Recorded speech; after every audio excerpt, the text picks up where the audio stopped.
Dans cette vidéo, nous allons calculer la complexité de l'algorithme de Cholesky. L'algorithme de Cholesky, c'est un algorithme qui permet, pour une matrice A symétrique définie positive, pour une matrice A symétrique et définie positive, de faire cette décomposition de la matrice. De décomposer A sous la forme transposée de H fois H, où H face à transposer. Voilà. Nous savons que, en fait, l'objectif ici de l'algorithme de Cholesky, voilà.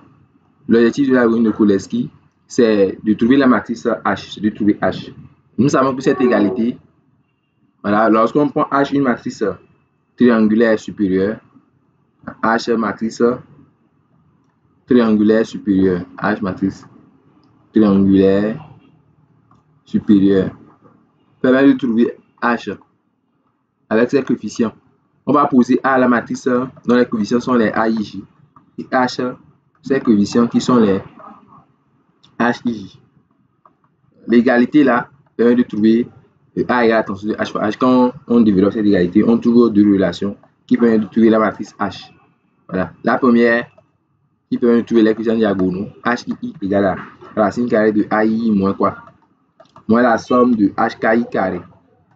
Moins la somme de HKI carré. On fait varier ici K de quoi? De 1 à I moins 1. Donc c'est notre première égalité. La deuxième égalité permet de donner HIJ. Donc un élément qui n'est pas sur la diagonale avec I strictement inférieur à J. Donc, A qui est donné par AIJ moins quoi? La somme des HKI fois quoi? HKJ. On fait varier ici K de 1 à I moins 1. De 1 à I moins 1. On divise le tout par quoi? Par HII. Voilà. Ici, la relation, c'est 1 inférieur égal à I. Inférieur égal à N. Et 1 inférieur égal à I. Strictement inférieur à J. Inférieur ou égal à N. Il y a une remarque que je vais faire immédiatement. Laquelle? Remarquez que pour la somme qui est ici, pour les sommes qui sont là, c'est somme K allant de 1 à I moins 1. Remarquez que si on prend I égale à 1, la somme n'a aucun sens. C'est-à-dire si on prend I égale à 1, ça va donner quoi? Pour I égale à 1, cette somme serait somme K allant de 1 à 0, oui et non. Ce qui n'est pas envisageable. K ne peut pas aller de 1 à 0. Ce n'est pas envisageable. Donc, en fait, pour le calcul de la somme particulièrement, c'est-à-dire si on veut calculer cette somme-là, il faut que, quoi? Il faut que 2 soit inférieur ou égal à I inférieur ou égal à N. C'est-à-dire I ne doit pas prendre la valeur 1, quoi. La même chose ici. 2 inférieur ou égal à I, strictement inférieur à J, inférieur ou égal à N, dans le calcul de la somme. Voilà.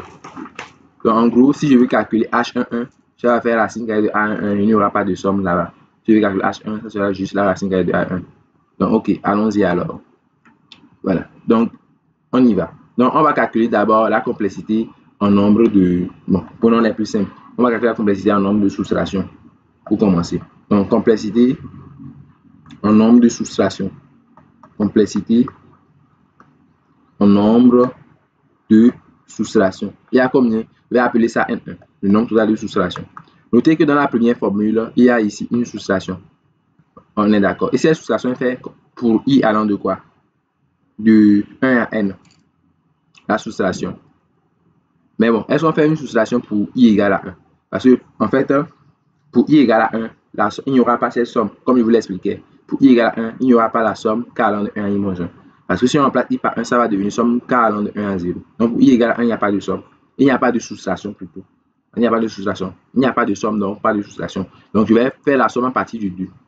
Je vais dire qu'il y a une soustraction. Je vais sommer une soustraction en faisant varier quoi? I de 2 à quoi? De 2 à N. Voilà. Maintenant, dans cette formule-ci, dans la deuxième formule, c'est la même chose. Il y a aussi une soustraction. I variant aussi de 2 à N. Plus somme de 1. I allant de quoi? De 2 à N. Vous voyez, c'est parce qu'il y a une soustraction, c'est bon. Voilà. Maintenant, on somme 1. I allant de 2 à N. 2 fois ça. Donc, la première somme. Pour calculer la somme de 1. I allant de 2 à N, on fait quoi? Si vous voulez calculer la somme, en général, là, si vous voulez calculer la somme d'une constante, si vous avez la somme d'une constante C, maintenant, I allant de valeur initiale N1 à valeur finale N2 avec N2 supérieur à N1, sachez que il faut faire la constante C facteur de N2 moins N1 plus 1. Si vous voulez calculer la somme d'une constante I variant d'une valeur initiale N1 à une valeur finale N2, ça fait la constante combien de fois? C'est-à-dire une constante C. Donc ça va être la constante N2 moins 1 plus 1 fois. Donc ici, ça va faire quoi? Ici, la constante c'est 1. Donc il faut faire N moins 2 plus 1. N moins 2 plus 1 fait combien? N moins 2 plus 1.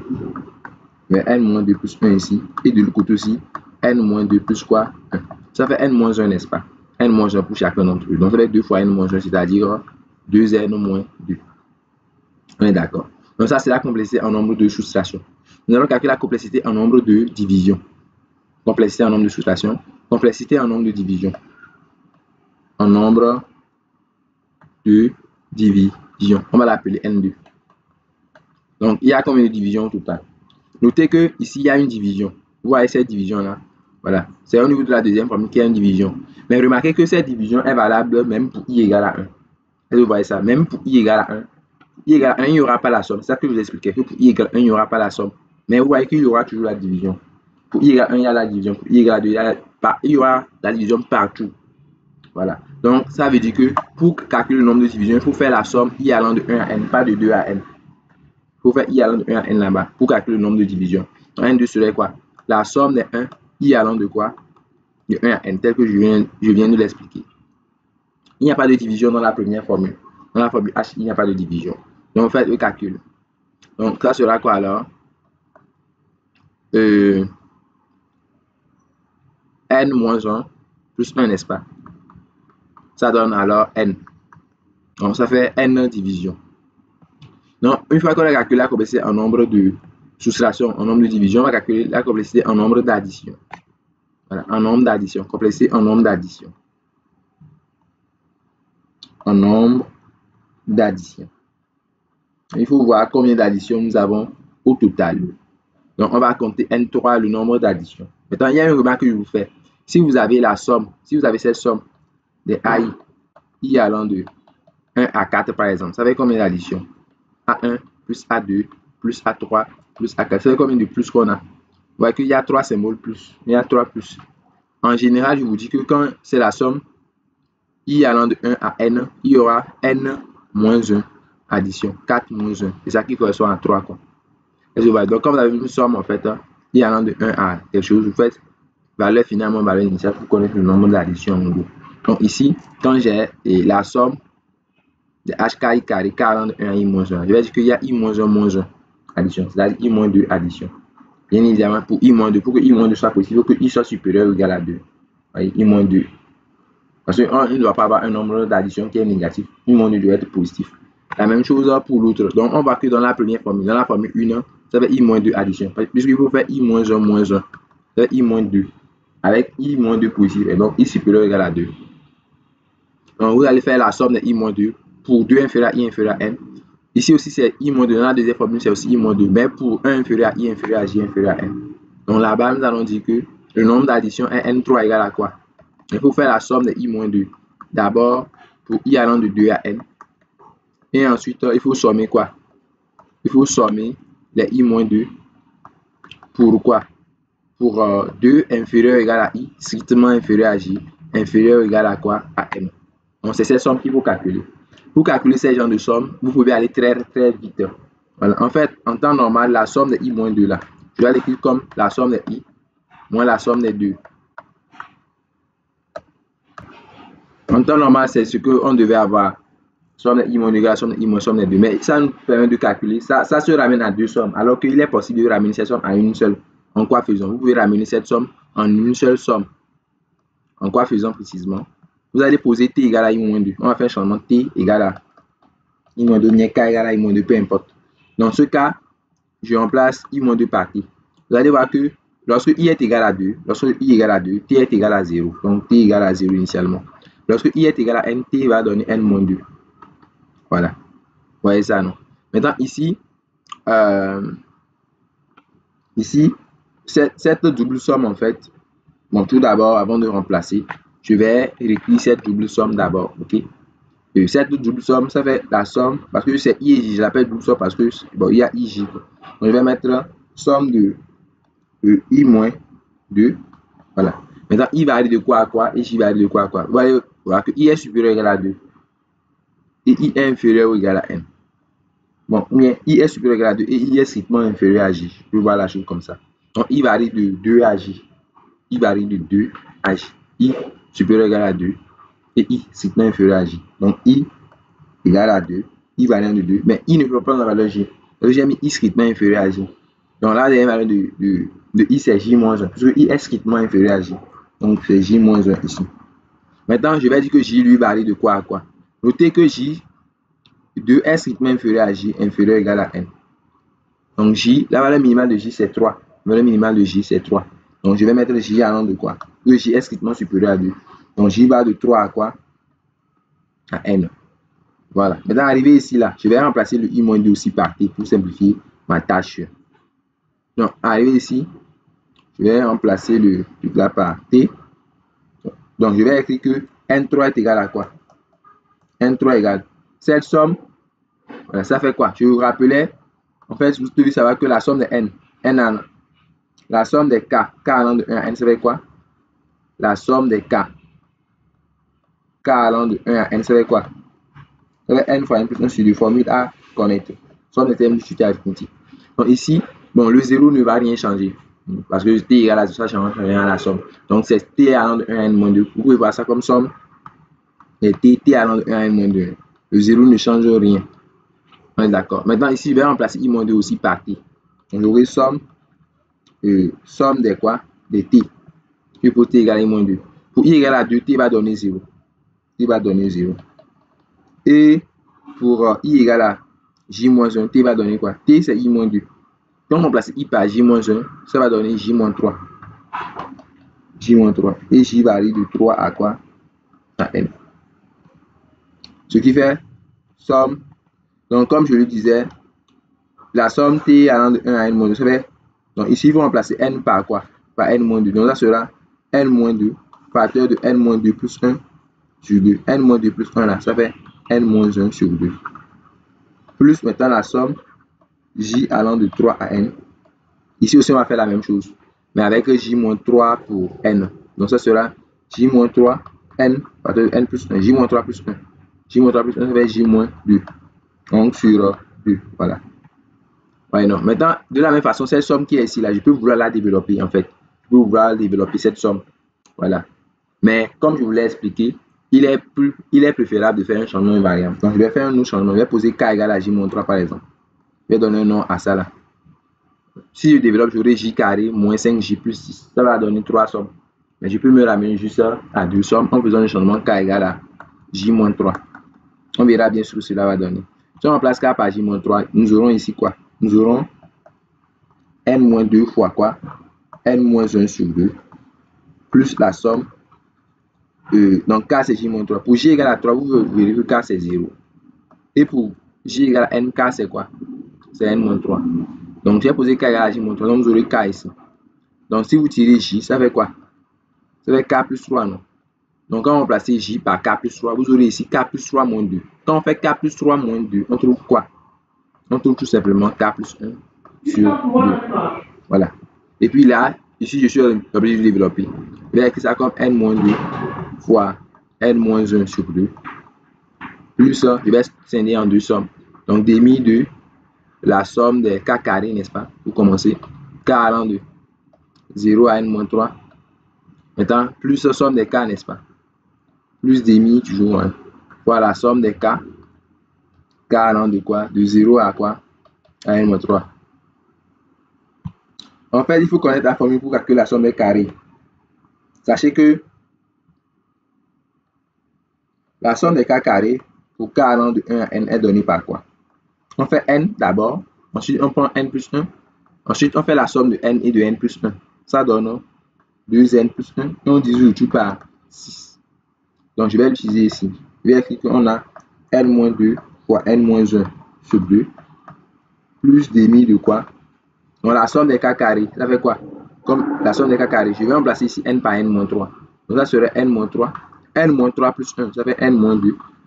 La somme des deux précédents. Je dis que, en fait, pour avoir 2N plus 1, c'est comme si on fait N plus N plus 1. C'est la somme des deux précédents, quoi. Et si je fais la somme de N-3 et n moins 2 quoi. Ça va donner combien? 2n moins combien? Moins 5.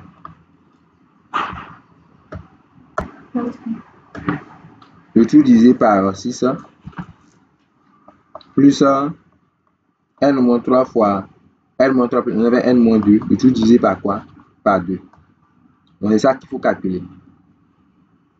Nous allons développer. Nous allons développer tout simplement, sans trop de soucis. Je vais prendre pour dénominateur commun 12. Dénominateur commun 12. Donc quand je développe ici, j'ai n carré moins combien? Bon, d'abord je développe n carré moins n moins 2n, ça fait moins 3n plus 2. Le tout divisé par quoi? Le tout divisé par 2. Ici, quand on développe, on aura le premier développement. Ça donne sur 12, donc n carré, donc moins 5n plus 6 fois 2n moins 5, le tout divisé par 12. Pour l'autre, ça fait n carré moins 5n plus 6, le tout divisé par quoi? Divisé par 4. Voilà. Donc, on développe chacun d'entre eux. Voilà, voilà. Et on fait le calcul, on retire au même dénominateur. Puisque c'est 2, 12, 4. Je vais multiplier par 6 ici, ça fait 6n carré moins 18n plus 12. On le divisé par 12. Ici, on va développer 1. Donc, ça va faire 2n. Quand n carré va, on aura 2n au cube moins 5n carré. Maintenant, moins 10n carré plus 25n plus 12n moins 30. Et enfin, ici, on va multiplier par 3 puisque c'est 4. Donc, plus 3n carré moins 15n plus 18. Le tout divisé par quoi? Le tout divisé par 12. Nous allons maintenant calculer, bon, c'est ce que nous obtenons après calculer. Nous allons maintenant calculer la complexité en nombre de quoi? En nombre de multiplication, voilà. Donc, en nombre de multiplication.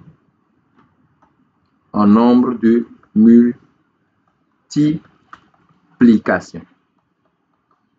Donc, il y a au total combien de multiplications? Donc, en fait, je vous donne un exemple pour commencer. Si vous faites somme des A, K, B, K, K allant de 1 à 3 par exemple, ça correspond à combien de multiplications? Ça fait en fait A1, B1, A2, B2 plus A2, B2 plus quoi? A3, B3. Vous voyez qu'au niveau de A1, B1, c'est une multiplication. Au niveau de A2, B2, c'est une deuxième multiplication. Au niveau de A3, B3, c'est une troisième multiplication. Ce qui fait au total 3 multiplications.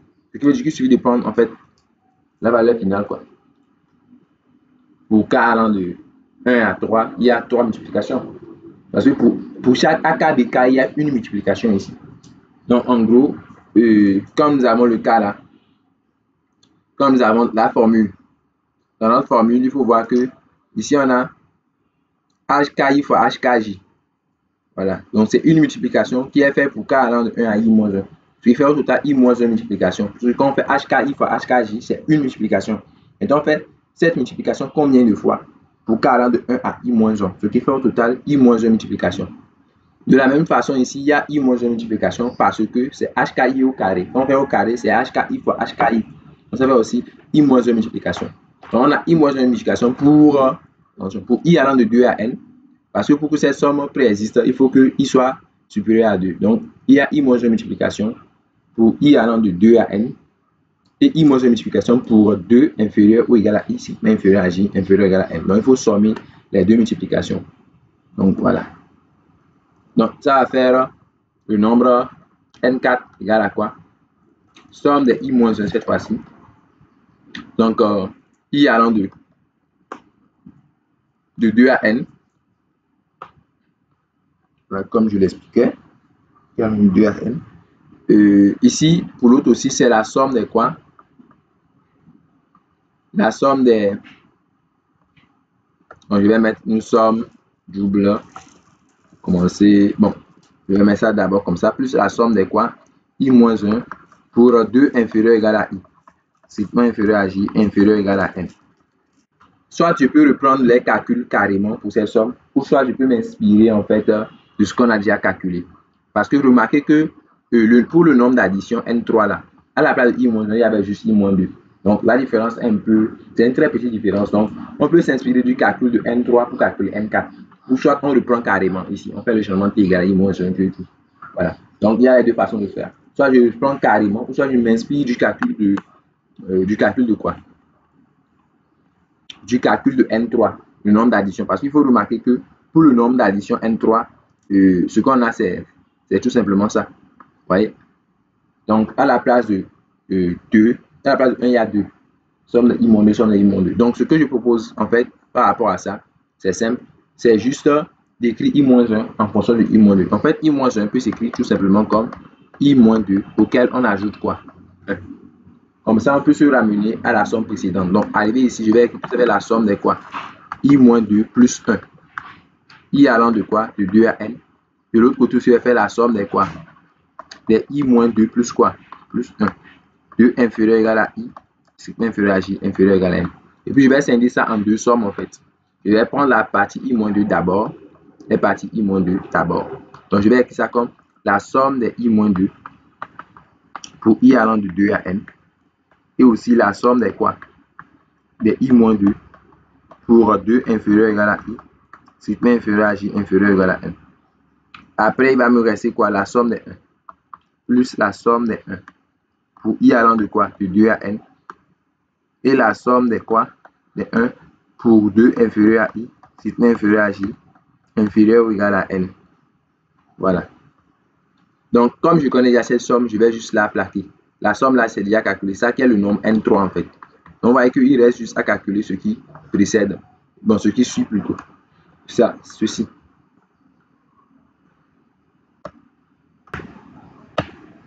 Donc, pour calculer la somme de 1, I allant de 2 à N, simple. Somme de 1, I allant de 2 à N. Ça fait combien?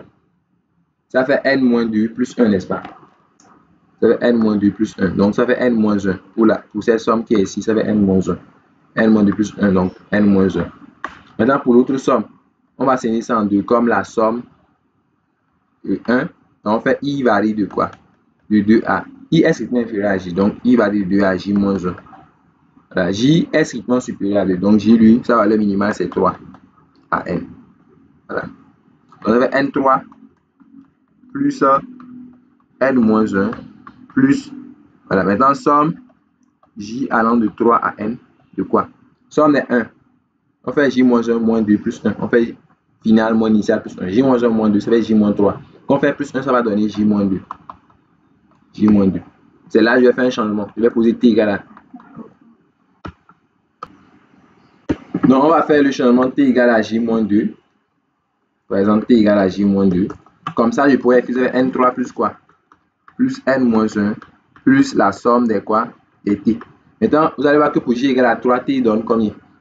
T c'est 3 moins 2, donc T va donner 1. Alors que pour J égale à N, T va donner quoi? N moins 2. Somme des T, je connais bien le calcul. Donc, ça va faire N3 plus quoi? N moins 1 plus somme des T, T allant de 1, N moins 2. Ça fait N moins 2 fois N moins 2 plus 1. N moins 2, ça fait N moins 1 sur 2. Le reste, c'est le développement. Rappelons ce qu'on a pour N3. N3 était calculé, était de trouver égal à ce qui est ici. C'était la valeur de N3. Donc, on va s'en servir. C'était la valeur de N3. On va s'en servir pour le calcul de N2. Vous voyez que c'est beaucoup plus rapide que le calcul direct de N au cube moins 3N carré plus 4. Donc, c'est égal à N au cube moins 3N carré plus 4. Maintenant, plus N moins 1. N moins 1, je peux ramener ça en mettant comme 6N moins 6, le tout divisé par 6. Ici, on va multiplier par 3. Donc, ça fait 3 fois quoi? N carré moins 3N plus 2, le tout divisé par 6. Et on fait les calculs correspondants. Donc, maintenant, une fois qu'on a la complexité en nombre d'opérations, en nombre d'addition, de soustraction et tout, on va calculer la complexité totale. Voilà. Donc, la complexité totale en nombre d'opérations. Donc, complexité totale en nombre d'opérations. Donc, il faut faire n égale à quoi? La somme N1, N2, N3, N4. Que vaut N1? Je vous rappelle, le calcul de N1 a donné le calcul de N1. Cela a donné 2N moins 2. Donc, on fait 2N moins 2 plus N. Si le calcul de la somme a été bien fait, c'est ce que nous obtenons après. Ce qui veut dire que la complexité de l'algorithme de Cholesky est un grand taux de quoi? Parce que n tend vers l'infini. de 2n au cube sur 6, n'est-ce pas? 2n au cube sur 6 avec n au cube sur quoi? Sur 3. Voilà. Donc la complexité en nombre d'opérations de la bande de Cholesky est de l'ordre de n au cube sur quoi? De n au cube sur 3. Donc c'est tout pour notre exercice.